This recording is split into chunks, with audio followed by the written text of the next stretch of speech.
اپنے مسائل کو حل کرنے کے لیے سبسکرائب کریں آپ کے مسائل کا حل۔ میانمار یعنی برما سے کسی نے پوچھا ہے، مجھے فحش فلمیں دیکھنے کی عادت پڑ گئی ہے، کیا یہ زنا کے زمرے میں آئے گا؟ مجھے بہت پشیمانی بھی ہوتی ہے، میرے لیے دعا بھی کیجیے اور کوئی حل بتائیے۔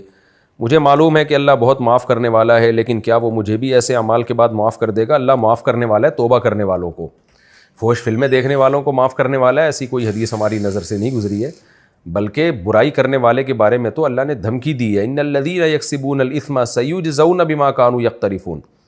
جو لوگ گناہ کر رہے ہیں عنقریب ان کو اس کی وبال پڑنے والا ہے، اللہ ہم سب کو برائیوں سے بچا کے رکھے۔ بہرحال اب لت پڑ گئی ہے تو توبہ کریں، جیسے اللہ گناہ سے اللہ کو نفرت ہے تو توبہ سے محبت بھی اللہ تعالیٰ کو۔ جب بھی یہ گناہ ہو جائے آپ سچی توبہ کریں گڑ گڑا کے، اور آئندہ بچنے کا اہتمام کریں۔ بچنے میں یہ بھی داخل ہے کہ نکاح کریں اور کوئی اپنے آپ کو سزا دیں جب بھی یہ گناہ ہو جائے۔ تو اس بارے میں جو ڈاکٹر ہیں، جو نفسیات کے ماہر ہوتے ہیں، وہ بھی اچھا گائیڈ کر دیتے ہیں۔ کسی ماہر نفسیات سے بھی رابطہ کریں کہ بھئی مجھے یہ فحش فلموں کی عادت پڑ گئی ہے، مجھے کیسے چھوٹے گی؟ اللہ والوں سے رابطہ کریں آپ۔ اگر جس علاقے میں آپ رہتے ہیں وہاں کوئی بزرگ ہیں، نیک بزرگ ہیں، پیر و مرشد ہیں، نیک سنت کے اتباع کرنے والے ہوں، دو نمبر نہ ہو، تو اس میں دو نمبریاں آج کل بہت آ گئی ہیں تصوف میں، تو کسی ایسے شیخ سے بیعت ہو جائیں۔ اگر آپ کا تعلق پاکستان سے ہے تو میری نظر میں آپ حضرت فیروز میمن صاحب سے بیعت ہو جائیں، تو وہ بھی بہت اچھا گائیڈ کرتے ہیں۔ بہت سے لوگ جو فحش چیزوں کے عادی ہو چکے تھے، ان کے بیانات میں بیٹھ کے ان سے بیعت کر کے ان کی یہ برائیاں چھوٹ گئی ہیں، ان سے بھی بیعت ہو سکتے ہیں آپ۔ تو کسی اللہ والے بزرگ سے بیعت ہوں گے تو انشاءاللہ یہ گناہ کا چھوٹنا آسان ہو جائے گا۔ باقی زنا الگ جرم ہے، زنا بہت بڑا جرم ہے، کبیرہ گناہ ہے، اس پہ تو شریعت میں حد ہے۔ تو فحش فلم دیکھنا زنا کے زمرے میں تو نہیں آتا، لیکن کم گناہ بھی نہیں ہے، یہ بھی کبیرہ گناہ میں آتا ہے فحش فلمیں دیکھنا۔ تو اس لیے توبہ کرنے کی کوشش کریں، اس برائی کو چھوڑیں۔ ساؤتھ افریقہ سے کسی نے پوچھا ہے، میری شادی کو 12 سال ہو گئے ہیں، 12 سالوں سے میرے شوہر مجھے دھوکہ دے رہے ہیں، اب میری برداشت سے باہر ہو چکا ہے، اب تو وہ میرے سامنے بھی فحش ویڈیوز دیکھنے لگے ہیں، استغفر اللہ، ساری حدیں پار کر دی ہیں، میرے پاس واپسی کا کوئی راستہ نہیں ہے، کیا مجھے ابھی بھی شوہر کا حق ادا کرنا ہوگا؟ جب کہ وہ میرے قریب آتے ہیں تو مجھے وحشت ہوتی ہے، میرے 2 بچے ہیں، میں کیا کروں؟ یہ تو بہت ہی بری حرکت ہے، بیوی کے سامنے یہ کام کر رہا ہے ایک آدمی، فحش ویڈیوز دیکھ رہا ہے۔ تو آپ اپنے رشتہ داروں سے رابطہ کریں، اپنے والد سے، بھائیوں سے۔ عورت کو سپورٹ ملتی ہے اس کے خاندان کے مردوں سے، تو خاندان کے مرد ہی اگر ڈھیلے ہوں تو پھر عورت، ہماری سوسائٹی میں آپ کو پتہ ہے پھر عورت پہ ظلم ہوتا ہے۔ یہ تو بہت ہی تکلیف دہ حرکت ہے۔ اصولی طور پر تو ایسی صورت میں شوہر سے علیحدگی لینی چاہیے۔ جو آپ کے سامنے اس کام کو کرتے ہوئے اس کو شرم نہیں آ رہی ہے، اتنی کھلے عام ایک جرم کر رہا ہے وہ، تو اور اس سے خطرہ ہوتا ہے کہ عورت بھی گناہ میں نہ پڑ جائے کہیں۔ تو اصولی طور پر تو یہی ہے کہ ایسے میاں سے علیحدگی لینی چاہیے، تاکہ، لیکن آج کل مسئلہ یہ ہے کہ خواتین کا علیحدگی لینے کے بعد زیادہ بڑے مسائل کھڑے ہونے کا خطرہ ہوتا ہے کہ دوبارہ شادی اچھی جگہ ہو نہ ہو، بچے نہ رول جائیں کہیں۔ تو میں اب اس بارے میں آپ کو کچھ مشورہ نہیں دے سکتا جب تک کسی کے پورے حالات سامنے نہ ہوں، کیسے مشورہ دے انسان؟ تو آپ خود ہی نمٹیں اس کیس سے، اپنے رشتہ داروں کو بیچ میں ڈالیں، یہی کہہ سکتا ہوں میں۔ باقی بیسک حقوق اگر وہ آپ کے ادا کر رہا ہے تو آپ کو بھی اس کے بیسک حقوق ادا کرنے پڑیں گے، تو یہی ہے۔ باقی محبت اور ایک جو شوہر سے ایک محبت کا تعلق ہوتا ہے وہ تو اختیار میں نہیں ہے، وہ ظاہر ہے اس ٹائپ کے شوہر سے عورت کہاں محبت کرے گی؟ اللہ تعالیٰ ہدایت دے آپ کے شوہر کو، میں دعا ہی کر سکتا ہوں۔ یقینی طور پر کوئی مشورہ دینا میرے لیے ممکن اس وقت تک نہیں ہے جب تک کسی کے پورے حالات سامنے نہ ہو، تو آپ اپنے خاندان کے مردوں کو بیچ میں ڈالیں۔ زانی عورت کی توبہ کا طریقہ: اگر ایک شادی شدہ عورت سے کئی بار زنا سرزد ہو اور مختلف مردوں کے ساتھ اب وہ توبہ کرنا چاہتی ہے اور اسے بہت شدید ندامت ہے، تو اب وہ کیا کرے؟ کیا اس سے نکاح ختم ہوگا اور اس کی توبہ کے لیے کیا شرط ہوگی؟ زنا بہت بڑا جرم ہے، قرآن میں اللہ نے فرمایا یہ اپنی خواہش پوری کرنے کا بہت برا راستہ، اور کنواری لڑکی کا زنا کرنا بہت بڑا جرم، شادی شدہ کا تو اور بھی بڑا جرم، اور مرد کا زنا کرنا بھی بہت بڑا جرم، عورت کا زنا کرنا اس سے بھی بڑا جرم ہے۔ تبھی اللہ نے جب زانی کی سزا بیان کی ہے نا تو عورت کا ذکر پہلے کیا۔ قرآن ہر چیز میں مرد کو پہلے ذکر کرتا ہے، عورت کا بعد میں۔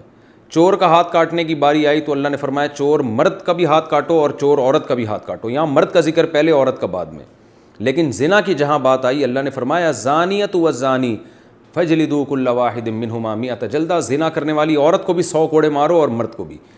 تو یہاں عورت کا ذکر پہلے اس لیے کیا کہ عورت میں زنا کی رغبت کم ہوتی ہے اور اس میں حیا بھی ہوتی ہے، اس کے باوجود اس کا زنا کرنا یہ بہت بڑا جرم ہے۔ مرد کا بھی زنا کرنا بہت بڑا جرم ہے، سزا اللہ نے دونوں کی ایک رکھی ہے، لیکن حقیقت میں یہ فرق ہے ان میں، یعنی عملی طور پر دونوں کی جرم میں فرق ہے۔ اب سزا اللہ نے ایک کیوں رکھی ہے؟ اللہ کی حکمتیں اللہ بہتر جانتا ہے۔ تو شادی شدہ عورت اگر زنا کرے تو یہ اتنا بدبودار جرم ہے کہ قرآن کہتا ہے کہ اگر یہ ثابت ہو جائے گواہوں سے اور اقرار سے ایک مخصوص طریقے سے، تو ان کو زمین میں گاڑ کے پتھروں سے ہلاک کر دو۔ تو اس لیے بھائی اگر کسی عورت سے بھی یہ جرم ہوا ہے یا مرد سے، تو یہ بہت بڑا جرم ہے، ہلکا نہیں ہے۔ اب اسلامی حکومت نہیں ہے، لہذا اللہ نے پردہ ڈالا ہوا ہے اگر جرم کے اوپر، تو اب سزا تو جاری نہیں ہوگی رجم والی، اور وہ اپنے اوپر خود سے جا کے جاری کروانا بھی کوئی شریعت میں اچھا کام نہیں ہے۔ اب یہ ہے کہ چھپ کے گڑ گڑا کے اللہ سے بہت زیادہ توبہ کرے۔ اللہ غفور الرحیم ہے، بڑے بڑے گناہوں کو معاف کر دیتا ہے، اور آئندہ کے لیے ولا تقربوا الزنا، قرآن کہتا ہے ایسے کام بھی مت کرو کہ زنا کی طرف تمہاری رغبت ہو۔ تو اس خاتون کو چاہیے کہ خوب گڑ گڑائے اللہ سے اور کچھ صدقہ خیرات بھی کرے، اور دوبارہ من تاب وآمن وعمل عملا صالحا، جیسے اللہ نے سورہ فرقان میں فرمایا، جو توبہ کر لے گا اور اپنے عقیدے کو مضبوط کر لے گا اور آئندہ نیک اعمال اختیار کر لے گا تو اللہ اس کے گناہوں کو معاف کر دے گا۔ تو ان کو چاہیے خوب اللہ سے توبہ کریں اور آئندہ کے لیے اپنی زندگی تبدیل کر دیں۔ اللہ غفور الرحیم ہے، اور پھر سچی توبہ کرنے کے بعد اس جرم کو بھول جائیں، نہ کسی کے سامنے تذکرہ کریں، نہ خود سوچیں ایسے جیسے کبھی کیا ہی نہیں ہے، ایسے اپنے بارے میں یہ ذہن میں رکھیں کہ جیسے میں نے کبھی یہ کیا ہی نہیں ہے، بار بار اس کو سوچیں نہیں۔ پھر ناجائز تعلقات میں لیے گئے تحفے کا حکم، اگر کسی کا ناجائز ریلیشن ہو اور محبت میں تحفے کا لین دین ہو تو کیا اب ان تحفوں کا حکم کیا ہوگا؟ کیا وہ واپس کرنا ضروری ہیں؟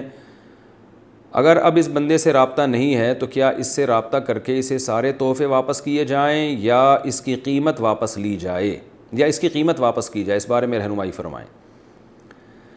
دیکھیں، اگر کسی سے خدا نخواستہ ناجائز تعلق تھا تو اس نے جو گفٹ اس تعلق کو پیدا کرنے کے لیے دیے ہیں، یعنی کسی نے کسی عورت کو گفٹ دیے، نیت اس کی یہ تھی کہ تاکہ اس گفٹ سے یہ میرے ساتھ ناجائز تعلق رکھے، اور خاتون نے بھی لیے اسی نیت سے کہ بھئی میں اس لیے لے رہی ہوں تاکہ میں اس کی خواہش پوری کروں، اس کے ساتھ ناجائز تعلق رکھوں، تو پھر تو یہ گفٹ کا لین دین بالکل حرام تھا، اور اس خاتون کے لیے اس گفٹ کا استعمال جائز نہیں ہے، اس کو صدقہ کر دیں وہ، یا اس گفٹ کو یا اس کی قیمت کو۔ لیکن اگر ایسا نہیں تھا، گفٹ کی بیس یہ نہیں تھی کہ یہ تعلق برقرار رہے، تو ناجائز تعلق تو برا ہے، لیکن گفٹ اس بیس پہ نہیں دیا گیا تھا، تو پھر اس گفٹ کا جو لینا ہے وہ گفٹ حرام نہیں ہوگا۔ ہاں یہ ضرور کہیں گے ناپسندیدہ ہے، نامناسب ہے، بہتر تو یہی ہے کہ اس کو بھی گفٹ یعنی اس کو بھی صدقہ کر دیا جائے، لیکن اس کا صدقہ کرنا پھر لازم نہیں ہے۔ البتہ یہ کوئی پاکیزہ اور حلال طیب میں شامل نہیں ہے یہ چیز، کیونکہ نامحرم مرد اور عورت کا کوئی اس طرح کا لین دین جبکہ ان کی نیتیں بھی ٹھیک نہ ہو، یہ بہرحال مکروہ اور ناپسندیدہ ہے، لیکن اس کو حرام نہیں کہیں گے اس صورت میں۔